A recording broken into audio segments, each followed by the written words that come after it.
السلام علیکم۔ میں آج آپ کو بتاتی ہوں حضرت یوسف علیہ السلام کا بیان، جس کو اللہ پاک نے کہا ہے یہ بہت ہی خوبصورت بیان ہے، جو قرآن پاک میں بھی اسی لفظ سے آیا ہے۔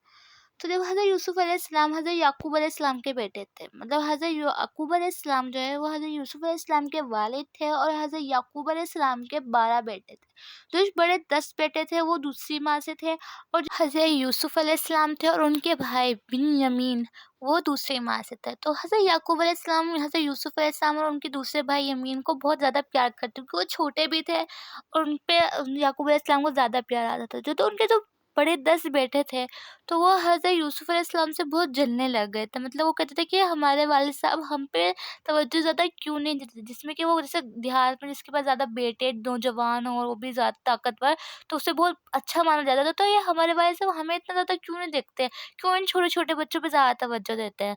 تو وہ اس طرح سے ان سے بہت زیادہ جلن کھانے لگ گئے تھے۔ لیکن ایک دفعہ حضرت یوسف علیہ السلام تھے بھی بہت پیارے اور اچھے تھے، ان اپنے والد صاحب کے لیے بہت نیک بھی تھے، تو ویسے باقی بھی ٹھیک تھے، پر وہ بہت زیادہ ہی قریب تھے حضرت یعقوب علیہ السلام کے۔ تو ایک دفعہ حضرت یوسف علیہ السلام سو رہے تھے، تو ان کو خواب آیا کہ ایک چاند، ایک سورج اور 11 ستارے ان کو سجدہ کر رہے ہیں۔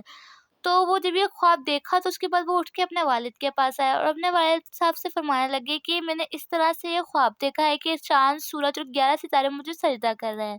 تو حضرت یعقوب علیہ السلام کافی علم اور حکمت والے تو تھے ہی تھے، وہ جان سمجھ تو گئے تھے کہ،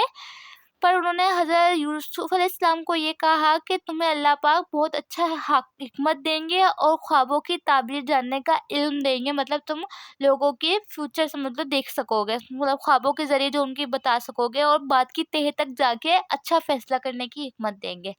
تو یہ جب بات ان کو پتہ چلتی ہے وہ ٹھیک ہے، لیکن حضرت یعقوب علیہ السلام سمجھ گئے تھے کہ حضرت یوسف علیہ السلام کو نبوت ملے گی۔ تو اس کے بعد جب وہ جیسے جیسے ان کے 10 بیٹے تھے بڑے، ان میں جلن اور حسد شیطان نے مادہ پیدا کر دیا تھا، کیونکہ شیطان تو ہر جگہ آپ کو پتہ ہے گھس ہی جاتا ہے۔ تو انہوں نے ان کے اندر اتنی حسد اور اتنی جلن بھر دی تھی کہ انہوں نے حضرت یوسف علیہ السلام کا قتل کا منصوبہ بنانا شروع کر دیا۔ تو 10 بھائی مل کے ان کا قتل کا منصوبہ بنا رہے تھے کہ ہم ان کو قتل ہی کر دیں گے بہانے سے لے جا کے، لیکن ان کے جو ایک سب سے بڑا بھائی تھا، اس کا نام یہودا تھا، اس نے کہا کہ نہیں، ہم قتل نہیں کرتے، ہم ایک کام کرتے ہیں کہ یوسف کو لے جا کے جو ہے نا اس کو کنویں میں رکھ دیں گے، پھر جو آتے جاتے قافلے گزرتے رہتے قبیلوں کے، ان میں سے کوئی اسے لے جائے گا، کیونکہ ظاہر سی بات ہے وہ تھے تو ایک کیا نام نبی کے بیٹے، تو ان کا ضمیر تو ہر جگہ ملامت کرتا ہے۔ اللہ پاک نے بنایا ہے، ایک قابیل کا بھی کیا تھا اپنے بھائی حابیل کو مارتے ہوئے، لیکن وہ اپنی طرف سے جملے سوچ لیتا ہے، تو وہ بھی یہ سوچتے چلو قتل نہیں کرتے، بس ڈال دیتے ہیں، پھر ہم جو ہوگا اس کا وہ بھر دیں گے ہر جانا، اور اللہ پاک سے معافی وغیرہ مانگ لیں گے۔ تو اس سے وہ قتل کا منصوبہ چھوڑ کے اس کی یہودا بڑے بھائی کے کہنے پر حضرت یوسف علیہ السلام کو کنویں میں چھوڑ کر آنے کا فیصلہ کر لیتے ہیں۔ پھر وہ حضرت یعقوب علیہ السلام کے پاس آتے ہیں۔ وہ حضرت یعقوب علیہ السلام کو اپنے بیٹوں کی فطرت سے پتہ تو تھا کہ یہ جلن کرتے ہیں، حسد کرتے ہیں، تو کبھی حضرت یوسف علیہ السلام اور ان کے بھائی چھوٹے بھائی کو ان کے ساتھ اکیلے نہیں بھیجتے تھے۔ تو وہ دونوں 10 کے 10 بھائی آتے ہیں حضرت یعقوب علیہ السلام کے پاس، وہ کہنے لگتے ہیں کہ ہمیں جو ہے نا یوسف کو لے جانے دیجیے، ذرا ہمارے ساتھ جائے گا، تفریح وغیرہ کرے گا، ہم پہ اعتبار کیجیے، ہم ان کو صحیح سلامت لے آئیں گے، کوئی ایسی بات نہیں، آپ ڈرتے کیوں ہیں ہمیں دینے کے لیے۔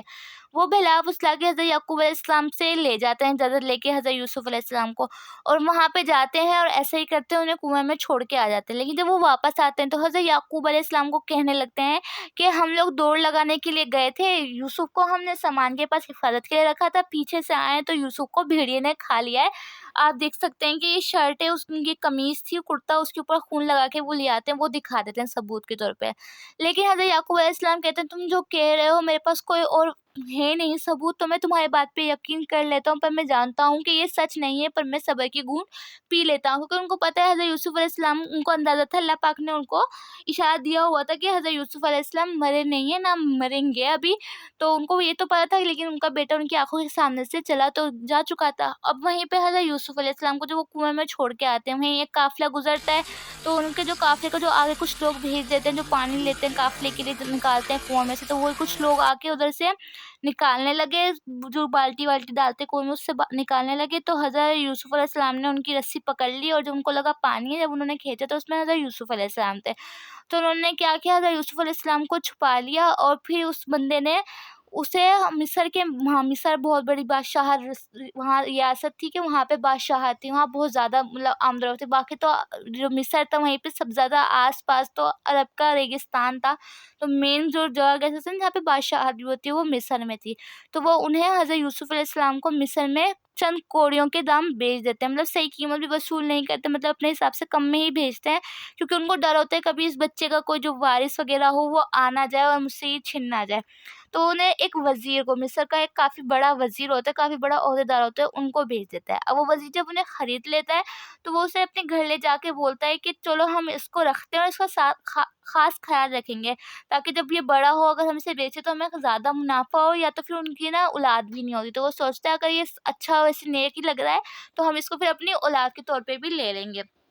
جو وہ وزیر ہوتا ہے وہ بھی کافی نیک دل ہوتا ہے۔ تو اللہ پاک قرآن پاک میں فرماتے ہیں کہ ہم نے جو وہ یوسف تھا اسے وہاں جو اسے گاؤں قبیلے ایسا تھا نا وہاں سے نکال کے اسے ایک مصر کے ایک عزیز مطلب ایک بڑے خاندان میں پہنچا دیا، اور وہ ایک کیا نام ہے وزیر کا، کافی بڑے وزیر کا گھر تھا۔ تو وہاں پہ جیسے دوسرے ممالک کے لوگ آتے تھے، گوسپس وغیرہ مطلب ہوتی تھی، زیادہ فیصلے بڑے بڑے ہوتے تھے، ان کے معاملوں میں باتیں وغیرہ ہوتی تھی۔ تو اس طرح اس کی حکمت میں بھی اضافہ ہوگا یوسف کی، اور اس کے علم میں بھی اضافہ ہوگا۔ تو ہم نے اسے وہاں سے نکال کے ہم نے اسے مصر میں بہت بڑی جگہ پہ پہنچا دی، اس میں بھی ہماری ہی کوئی تدبیر تھی۔ پھر جب یوسف علیہ السلام وہاں پہ رہتے ہیں، وہاں بڑے وغیرہ لوگوں میں ذرا باتیں وغیرہ سن کے علم میں ان کے اضافہ ہوتا ہے اور زیادہ،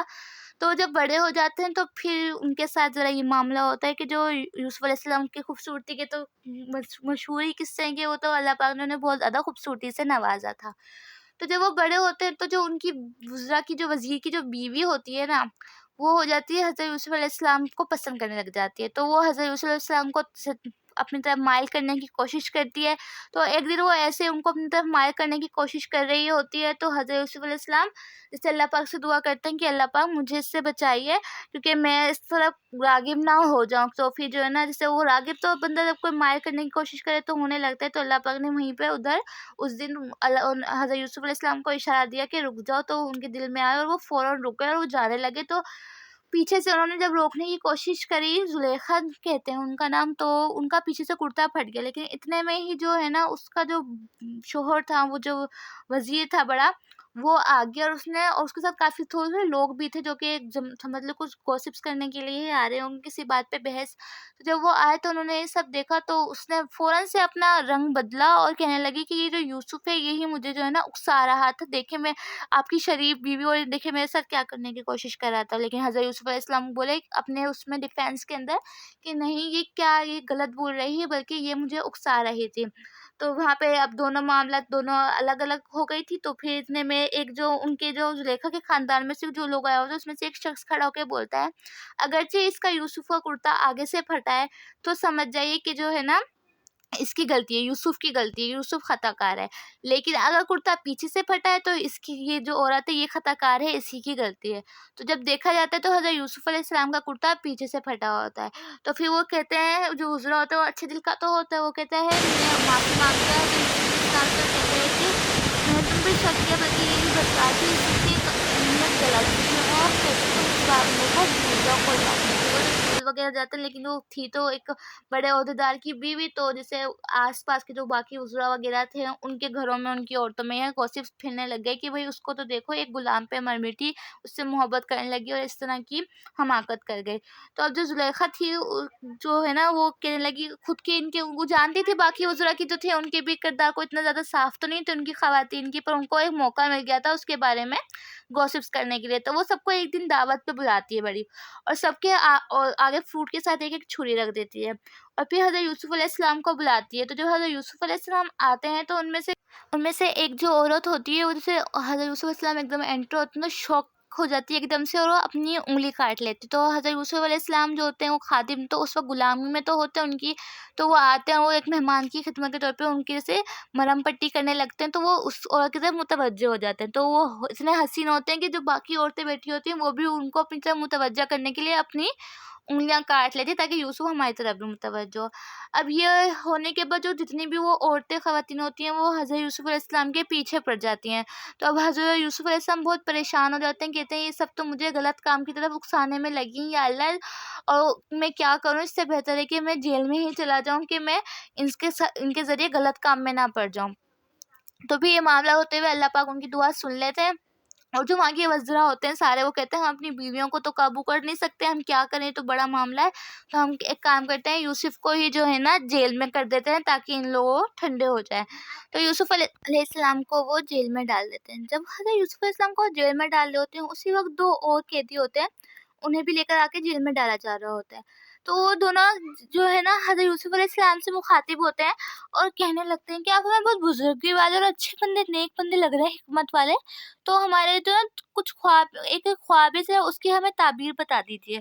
تو اس میں سے ایک جو ہوتا ہے وہ بولتا ہے کہ میں جو ہے نا اپنے خواب میں دیکھتا ہوں کہ میں نا شراب ہے نا اس کی تیاری کر رہا ہوں، اور جو دوسرا ہوتا ہے وہ کہتا ہے کہ میں نے اپنے سر پہ روٹیاں رکھی ہوئی ہیں اور کبوتر وغیرہ جو ہوتے ہیں پرندے وہ آگے انہیں نوچ نوچ کے کھا رہے ہیں۔ تو حضرت یوسف علیہ السلام ان کو کہتے ہیں ٹھیک ہے میں آپ کو تعبیر بتاتا ہوں لیکن میں کچھ دیر بعد بتاؤں گا، اور اس کو کہنے لگتے ہیں کہ بے شک میری اس میں کوئی نہیں ہے، اس میں صرف اللہ کی ہی حکمت ہے کیونکہ اللہ پاک نے ہی مجھے یہ دیا ہے، میری اس میں کوئی کمال نہیں ہے۔ اور وہ بولتے ہیں کہ اللہ ہی ہے جو سب کچھ کرنے والا ہے اور ہر چیز پہ قادر ہے۔ بولتے ہیں ٹھیک ہے۔ تو کچھ عرصے بعد جب تھوڑے دن گزرتے ہیں تو حضرت یوسف علیہ السلام کہتے ہیں کہ تم جو شراب کی تیاری کر رہے تھے تو اس کا یہ مطلب ہے کہ تمہیں رہائی مل جائے گی اور تم واپس اپنے بادشاہ اپنے آقا کے پاس جا کے ان کی خدمت کرو گے۔ اور جو دوسرا ہوتا ہے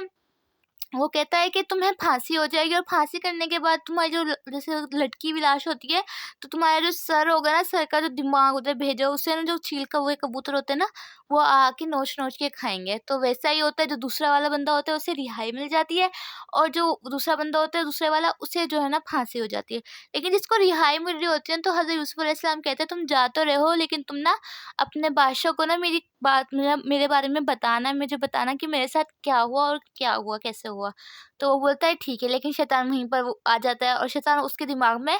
بھول ڈلوا دیتا ہے اور وہ بھول جاتا ہے بادشاہ کو بتانا، اس معاملے میں حضرت یوسف علیہ السلام کے بارے میں کچھ بھی بتانا بھول جاتا ہے۔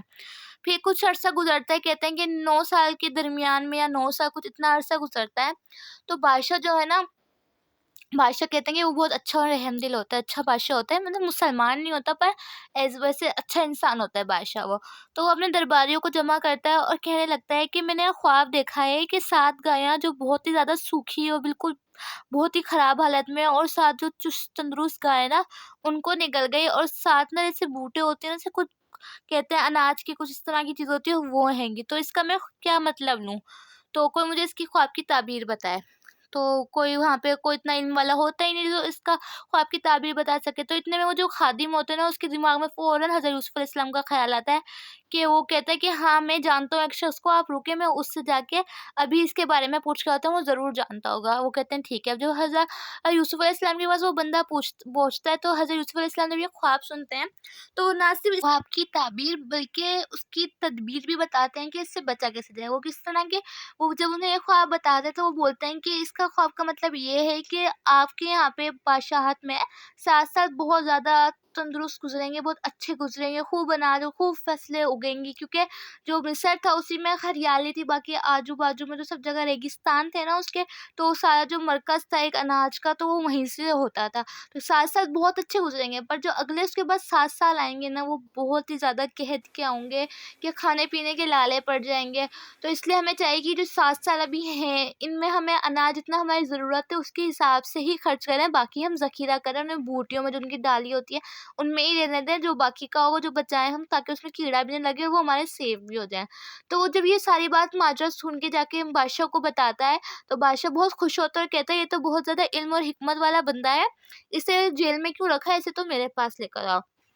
پھر جب وہ حضرت یوسف علیہ السلام کے پاس جاتے ہیں تو حضرت یوسف علیہ السلام کہتے ہیں نہیں میں ایسے نہیں نکلوں گا جب تک کہ میرے دامن پہ جو داغ لگایا گیا ہے، جو مجھ پہ الزام ہے یہ ہٹ نہ جائے۔ تو پھر وہ بادشاہ بولتے ہیں ان پہ کیا الزام لگایا گیا ہے، تو جب وہ پتہ چلتا ہے کہ حضرت یوسف علیہ السلام پہ یہ الزام ہے، تو وہ جتنی بھی خواتین ہوتی ہیں اس وقت ان سب کو اپنے دربار میں جمع کرتے ہیں اور کہتے ہیں بتاؤ کہ اس میں یوسف کی غلطی تھی، کون خطا پہ تھا، مجھے پورا معجزہ بتاؤ۔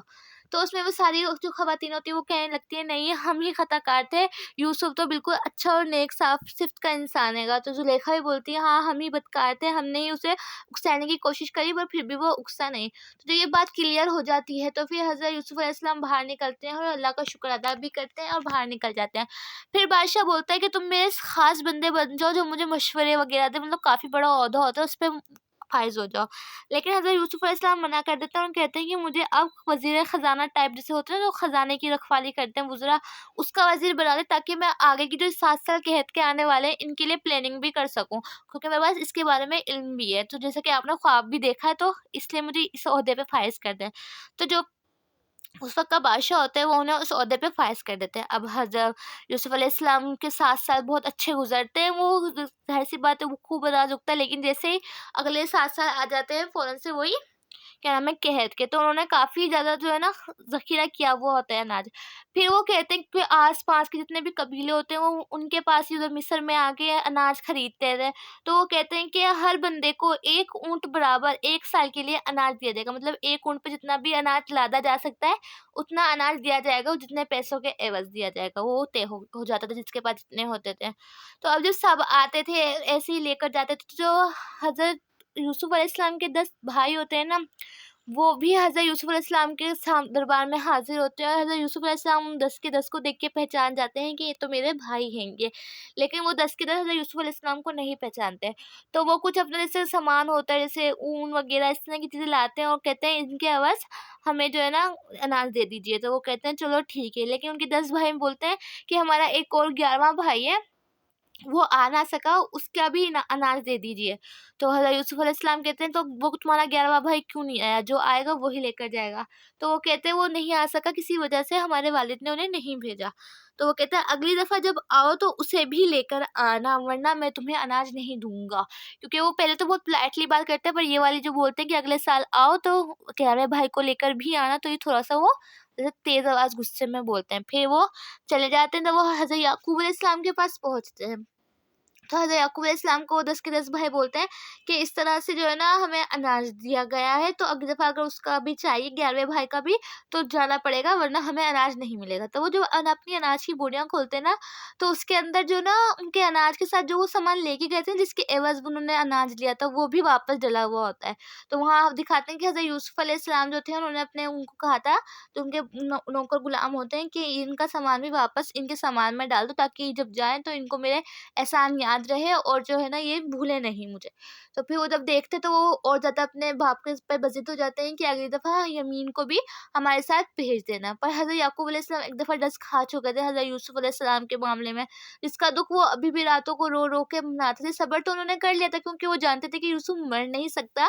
پر ان کو جیسے ایک بندہ ہوتا ہے اگر اس کو دفنا دو تو صبر تو آ جاتا ہے، لیکن حضرت یوسف علیہ السلام کو پتہ تو نہیں تھا نا کہ کہاں ہے، کہاں چلے گئے، تو اس کی وجہ سے وہ ہر وقت روتے رہتے تھے اور حضرت یوسف علیہ السلام کو یاد کرتے رہتے تھے۔ اب اسی معاملہ یمین کے ساتھ ہو جاتا تھا، وہ تو برداشت نہ کر پاتے، تو انہوں نے ان پہ اعتبار نہ کیا، انہوں نے کہا نہیں میں نہیں بھیج سکتا، میں نہیں بھیجوں گا پہلے کچھ بھی ہو جائے۔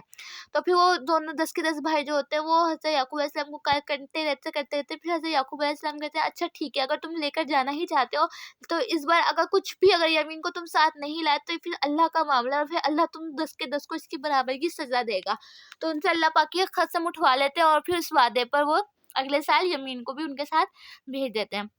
لیکن جب وہ جا رہے ہوتے ہیں تو حضرت یعقوب علیہ السلام ان کو ایک صلاح دیتے ہیں کہ تم 10 کے 10 بھائی جو ہے ایک ساتھ مت جانا، الگ الگ دروازے سے داخل ہونا، کیونکہ پھر وہ کہتے ہیں نا کہ 10 اتنے نوجوان ایک ہی بھائی ہوتے ہیں تو نظر بھی لگ جاتی ہے، اور کوئی تکبیر بھی ہوگی ان کی تکبیر، وہ حکمت والے تھے حضرت یعقوب علیہ السلام، تو انہوں نے ان کو ایک یہ مشورہ بھی دے دیا جس پہ انہوں نے عمل کیا، وہ پہنچ گئے۔ اب جب وہ دربار میں پہنچے تو پھر وہ حضرت یوسف علیہ السلام یمین کو دیکھ کے بہت زیادہ خوش ہو گئے، اور پھر اکیلے میں حضرت یوسف علیہ السلام نے اپنی جو آئیڈینٹی تھی ان پہ ریلیو کر دی کہ ہاں میں یوسف ہوں، میں تمہارا بھائی ہوں، اور یمین کو کہا کہ تم مجھ پہ اعتبار کرو، ان پہ جو ظلم کیا ہے نا ان لوگوں نے ہم پہ، اب تم میرے ساتھ ہی رہو گے۔